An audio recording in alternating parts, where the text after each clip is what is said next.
Assalamu alaikum. Welcome to ISNET's podcast Season 2, Episode 2. I'm your host Sadaf Sajjad, and today's episode is titled Space for All Need for Empowering Low Middle Income Countries Through Satellite Solutions. We are thrilled to be joined by someone who has been involved in reimagining how low and middle income countries can harness space technologies for sustainable development. Rose Croshier is a non-resident fellow at the Center for Global Development and international relations specialist at the U.S. Department of Commerce, Office of Space Commerce, and a former program and operations manager with the U.S. Air Force.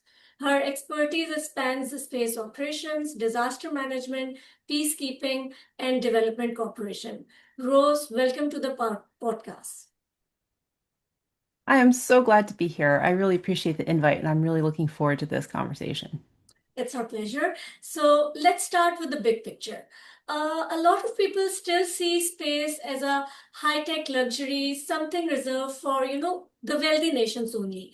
But your work strongly pushes back on that idea. So how do you make the case that space is not a luxury, but a necessity for the low middle income countries today? Absolutely. Well, I would say, first of all, to think about space as infrastructure.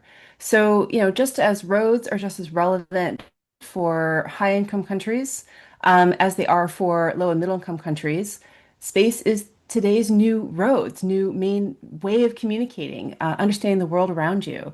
And space is also bringing together or combining different types of applications in ways that are enabling countries to do more with less.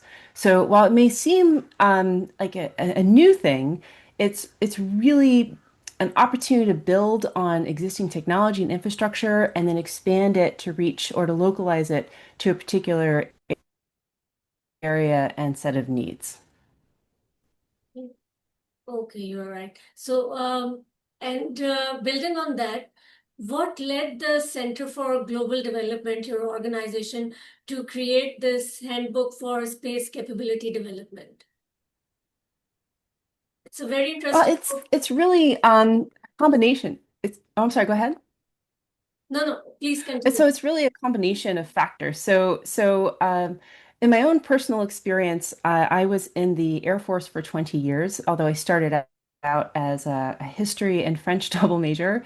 Oh, And I joined a space mission out at Vandenberg Air Force Base where we were tracking satellites. And, I was completely amazed by how many satellites, even at the time back in 2010, they were already in orbit, and the constellation, so to speak, of companies and countries and organizations that had satellites and were using satellites. And it really opened my eyes to this whole world. And being interested in capability, capacity development in general, as I end up focusing on Africa, I kept seeing opportunities to use space, but my leadership at the time wasn't thinking about space that way.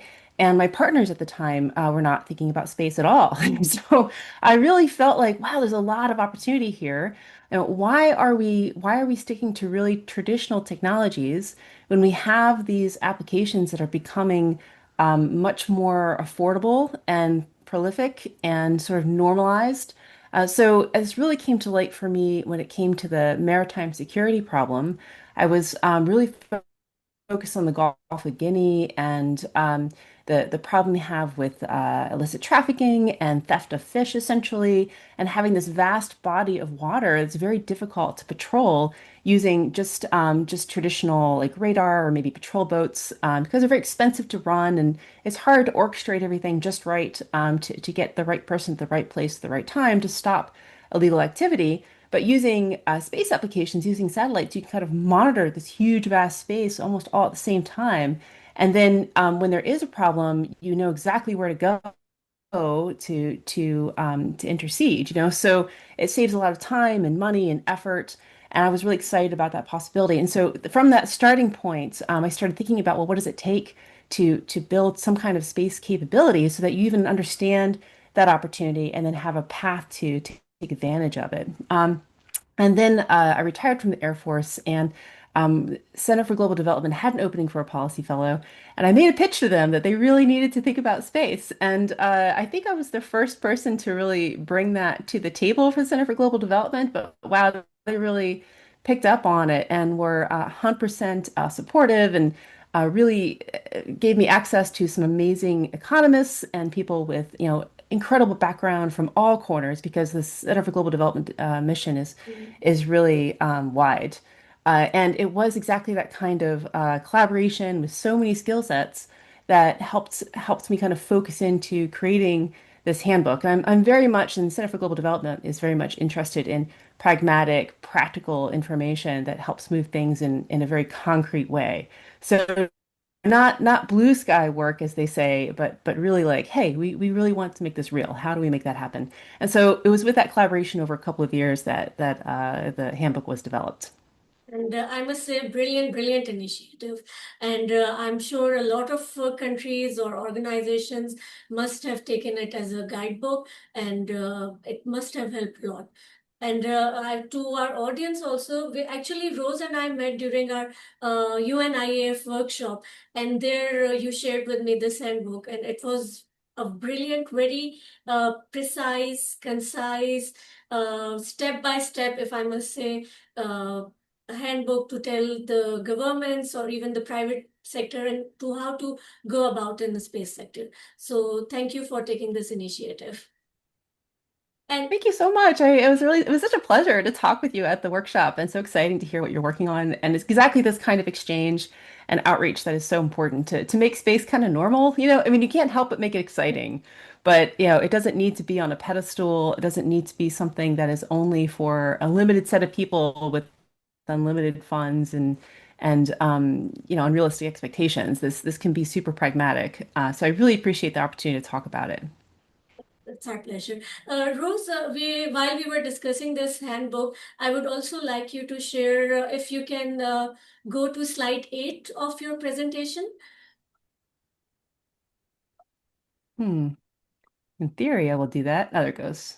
Yes, Uh, because Tell me when I've reached it. in fact, if you want to share something before that, Okay.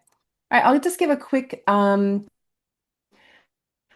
very quick please. just overview of the structure of the handbook, and then maybe we can switch Yes, over. yes, Okay. yes, yes. So the handbook is split into three major sections. Why develop space capabilities? What does that even mean? Because people don't really, space is not well defined exactly what that contains. And then how do you go about doing it? That's the heart of the handbook. And very briefly, why? Because we started talking about this a little bit, and I had used the story about the Gulf of Guinea, but really, I think you've got these three major capabilities. You have navigation, you have communications, and you have remote sensing. But really, what this means is you have satellites that are gathering information and moving information, and it's part of a greater digital infrastructure. And there's already been, billions of dollars invested in this infrastructure, and it just costs a small amount, really comparatively, to access it and to localize it for what, your organization or country, needs. And this is a completely scalable thing. It's more of a way of thinking about it. It isn't necessarily, a checklist. And by when I say underpins and extends infrastructure, I'm particularly excited about telecommunications and the lowering cost of being able to access the internet, and also the new ways that applications can be used in combination with extended communications and location data to kind of create new applications that make sense. So that can be focusing on cashew crops in Ghana. It can be, new ways of managing insurance for cows in Kenya. There's 1,000 different ways this has manifested, and there are resources out there that do a laundry list of use cases, so you can kind of explore possibilities. Um, Also, I'd argue it's a tool to grow the economy, to create kind of new ways, almost new job sectors to build out. I already talked about space applications for as new options, and then also there's a certain amount of technical independence that comes with this. You don't have to wait for someone else to give you analysis of your challenges and suggest ways to approach them. It is absolutely using space capabilities. you can do a lot of that analysis in-house and make sure you've got someone who can advocate on your behalf. And then the other part too is space is evolving quite rapidly, and there's more and more actors every day. And I think it's really important that every country have a voice at the table when it comes to setting those norms. So right now, we're a relatively, new space ecosystem, new space world that is still focused very much on the Earth. But someday there will be greater in-space activity happening, in-space economy, and maybe even someday on places like the moon or beyond, So we want to make sure everyone has a voice and is able to participate in that kind of evolution. Agree. Um, this is just very, very briefly just some examples of the ways that telecommunications and satellites are used. Everything from Internet of Things connectivity to handling a degree of backhaul or information moving across long distances to complement undersea cables. And so essentially, you just think about all of the ways from urban to rural to remote that satellite communications can support. And then sort of underwritten underneath this is again extended and further localized by using remote sensing data and position navigation timing data in sort of different combinations. And this is the last part before we open the floor again is Yes. um, this is one thing I'm so excited about is the drop in cost of access to data. So 10, 15 years ago, having a satellite dish was incredibly expensive, thousands and thousands of dollars, plus, monthly subscription that was extraordinarily high. Then we saw, 5, 10 years ago, a significant drop in that cost. So maybe it's just hundreds of dollars to be able to access data, kind of the new space wave. And now we're seeing, with these smaller and smaller terminals that are often the size of like a pizza box and are portable, now we're talking about the equipment itself being, somewhere between $400 to $800, and then the subscriptions getting as low as $30. You can see at the bottom kind of like those thresholds for what is affordable. So I'd say, CGD's goal would be to see that affordability being at least under $50, be able to reach half the world's population, which is phenomenal, and even being more accessible at $10 or really accessible for all at $1.20. Some of these things mean, we're seeing really brand new business cases as traditional telecommunication companies are negotiating with satellite companies and sometimes melding into one entity, trying to figure out the burden, the shift between use of spectrum from ground versus space. There's a lot of different, there's a lot of really interesting new things are happening in this realm. Of course, the increased access to data for all of these people that now can affordably access it. Also, I think a really important part is all of these customers, while they've been all along, become more visible, when everyone can see them, and they're responding on this common internet, which also could shift things, give them more attention. Of course, narrowing the digital gap, and I already mentioned the business models piece. But I'll pause there and I had to count the slides to figure out which one is slide 8. So tell me where you'd like me to go and we'll do that. No, the one where there was this pictorial representation of government sector. Yes, the next. This one here. Yes, this one. So, No, first this of all, thank you for explaining it so concisely and giving the rationale for developing space. So, thank you once again. So, now, next, moving on to the next question. If you can move to the previous slide, the previous one, previous. Yes, this one. So even in the handbook, we can see the audience can also see the coordination metrics where governments and civil society, private sector, and academics are shown that how these multiple sectors can help space data support the data. But in reality, many low middle income countries governments operate in silos. Ministries aren't always on the same page, and space data is often underused.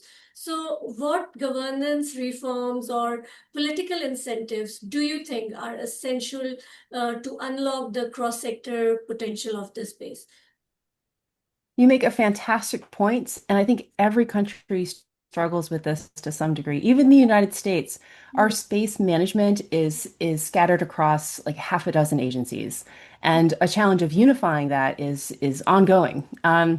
some countries, ironically, who have developed their space program more recently, like let's say Canada, have a much smoother organization because they kind of had the big picture in mind at the beginning versus kind of organic evolution that happened over 50 years.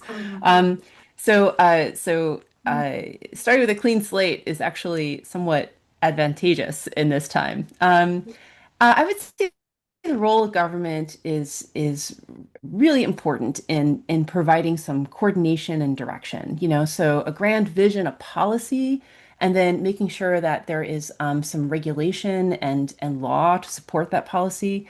But those are kind of like the on paper things that are more concrete. But there's also this sort of soft part where it's the convening power, it's the focus, it's the inspiration. And then the sort of multifaceted ways of supporting this connective tissue. So, civil society is kind of where I would, uh, is can be surprisingly powerful of capturing enthusiasm and sort of collective interest and support for policy. So a government can reach out to civil society and encourage those kind of like today's event, like a webinar or a workshop or engagement with the university, maybe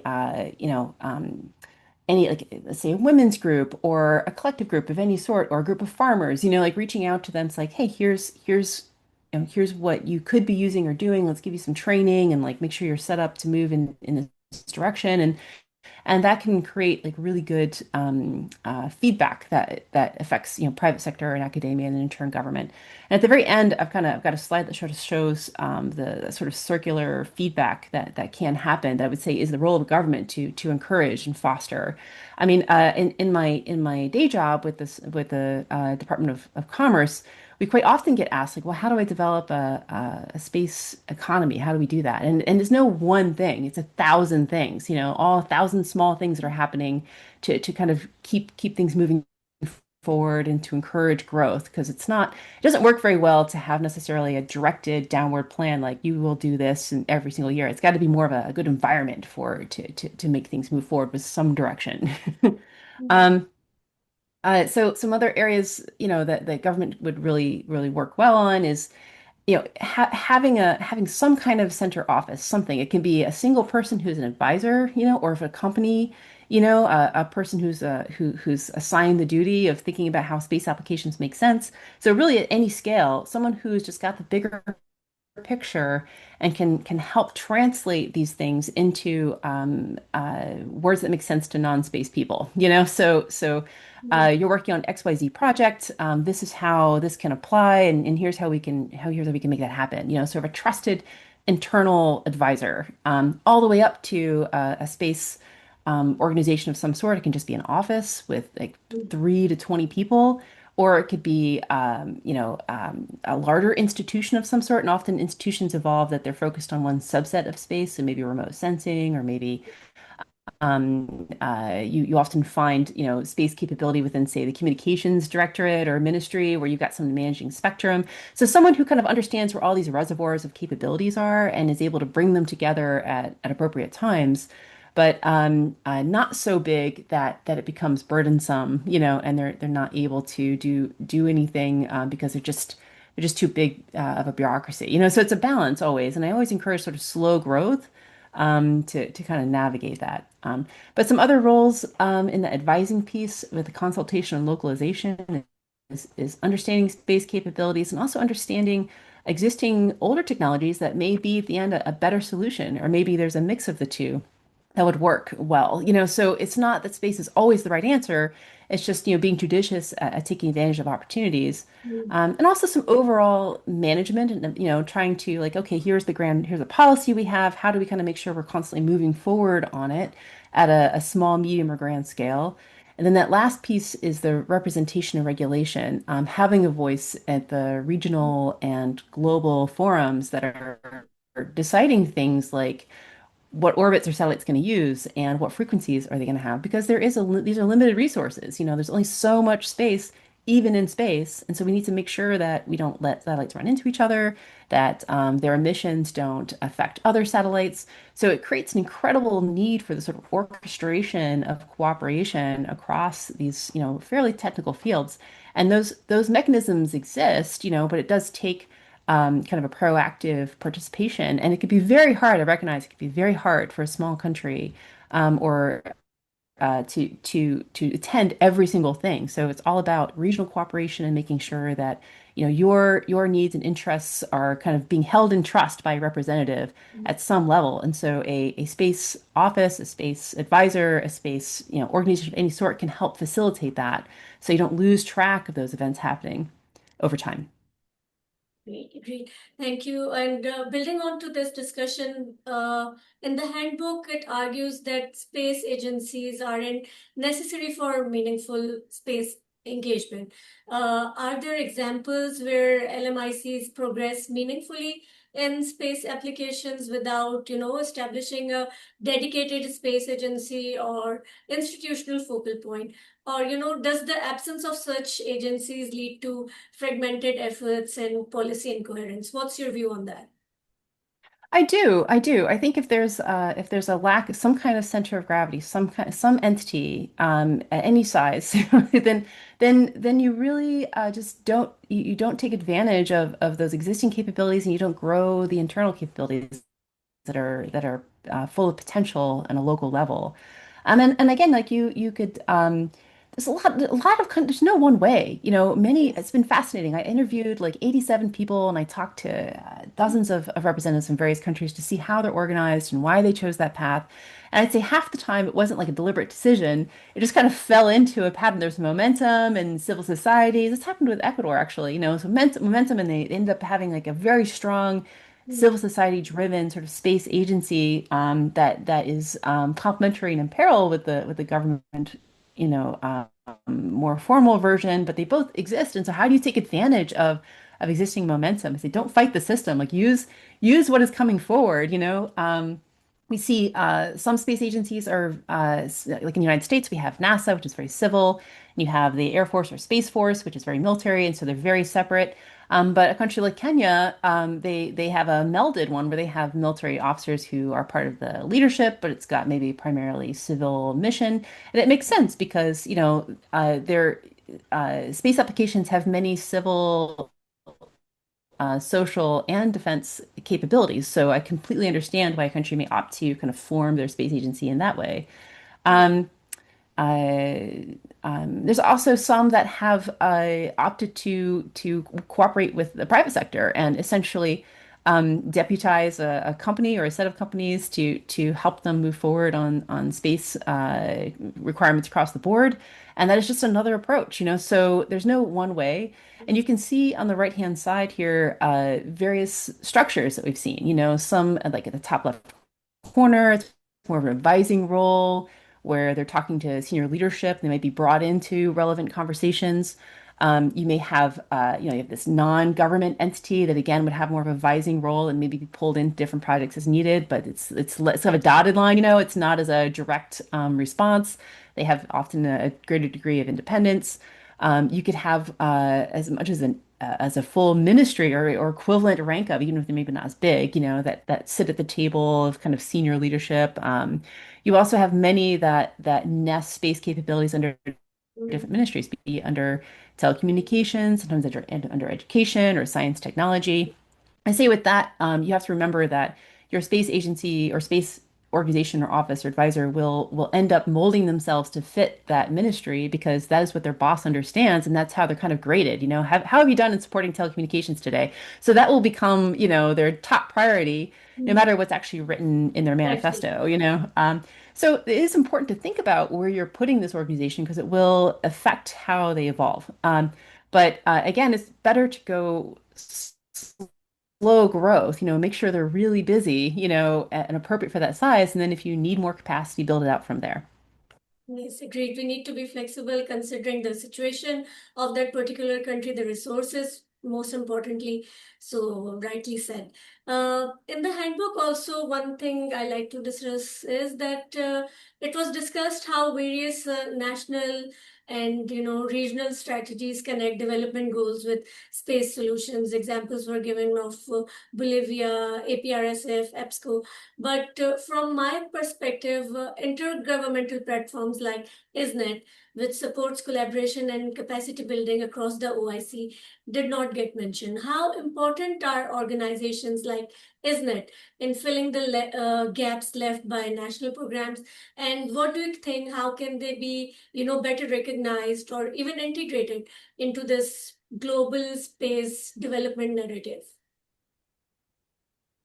I think that's so interesting, and I wish I had thought about it. I think I would like to actually. I'm thinking I'm working on another iteration of the handbook, and I think I'll have to add some material to talk about intergovernment organizations because you make a really great point, Mhm. and I think it is really important because you again sort of like working efficiently. It may make sense for a group or subgroup of countries to focus their resources and in a particular way to just be more efficient, you know. So versions of this would be with the and the new Africa Space Agency and Africa Space Council, where they've done a similar thing through the AU. They've created this core council of I think 7 individuals from across Africa that are truly experts that are able to kind of concentrate capability for good effect for all 55 members. Because I say it'd be very challenging for any one of these smaller countries to have that much capability in such a small space, and that can be used to focus on a particular problem, themselves. So I really think those regional, those sub-regional opportunities for cooperation, where you have a common purpose and you have this political will to work together is very promising, and it makes a lot of sense to me. So I'll be adding it to the handbook, and I'll probably be using ISNET as an example. So we'll have to talk. I'll have to get a Yes, vignette. for sure. And we will definitely look forward for this updated version. So, the next question, moving on to our next question, there are so many things to ask from you, but time is limited, so I'll keep it short. The next point is that international partnerships and the technical training programs that is happening by UN or maybe ISNET and many other organizations are often held up as the main way for LMICs to build capacity.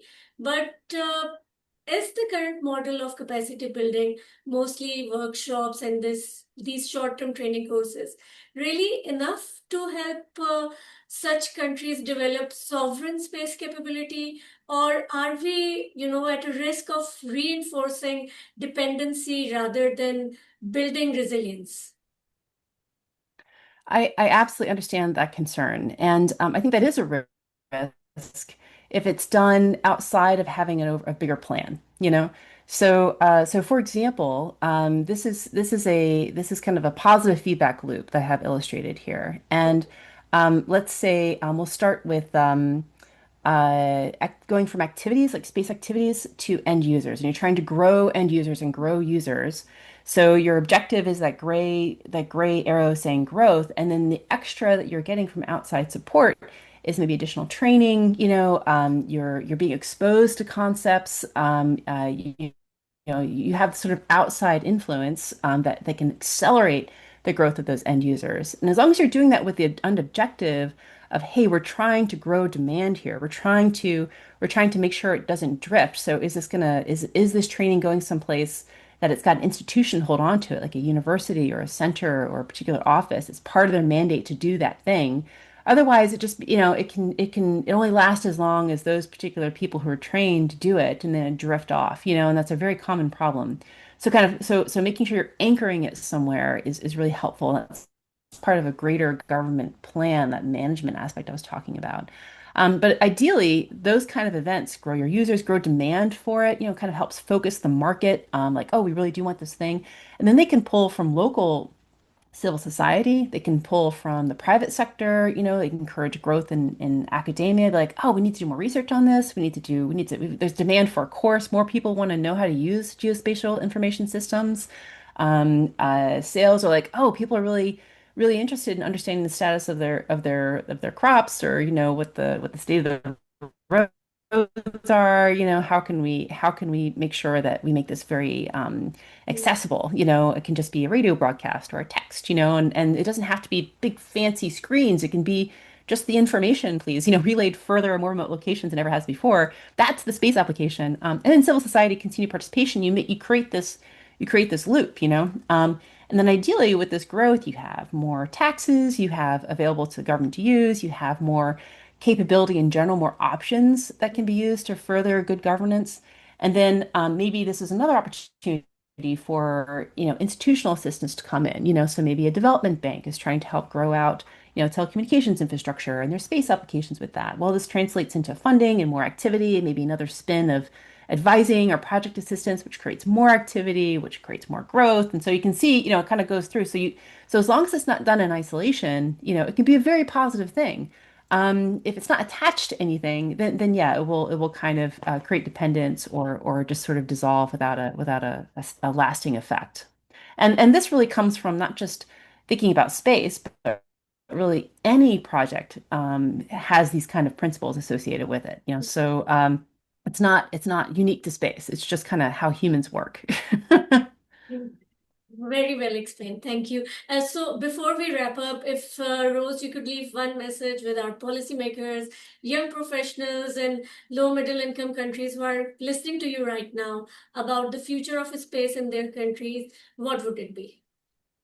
Oh, well, just that a space program can be a very pragmatic, well-sized thing that will overall, improve the welfare of a country or an organization or an institution or a region. And the key is to transition from being just a passive user to being a thoughtful consumer, make sure you have the tools for that, and ideally to a contributor for near, mid, and long term, so that your country, your organization, you have a place at the table, and you're helping to shape, how the economy, how the ecosystem will work in the future. And we didn't really talk about the space value chain a whole lot here, but it's in the handbook. And the main point of it is saying, hey, it's more than just the hardware. It's not just satellites and launching them and operating them. It's all of the material and goods that support the development of space capabilities, knowledge development, components, raw materials, all the way through, those baseline space applications and all the way down to the value added applications. That means, how are we actually using this? How do that space relevant data, location data, communication data is resulting in a text to my aunt who's in a very remote location to let her know that the roads are going to be washed out on Thursday, like very practical information that can be used to support all sorts of activity. Um, and then, my recommendation is to really think when a government is doing this, think about what are those foundational capabilities. It's not again measured by having a satellite or not. It's by how well you're using space capabilities as an entire package. So how do you sort of build the set of people? And it doesn't have to be a lot of people that can be great advisors and really help that positive feedback loop to get started and keep moving. And then at the bottom of the screen, there's a link to the handbook. It's 100% free, and a email address. And really, I'm super interested in feedback, particularly as I'm working on the next iteration.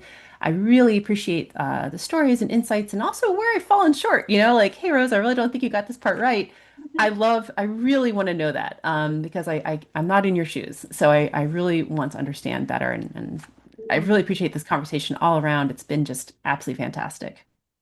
Seriously, likewise, we will like to request our audience as well that if they have read this handbook, please share your feedback so she can incorporate it in the updated version. So, Rose, thank you so much for joining us and for sharing such a powerful vision for a more inclusive space future. It really means a lot for agreeing to be part of our podcast. And to our listeners, thank you for tuning in.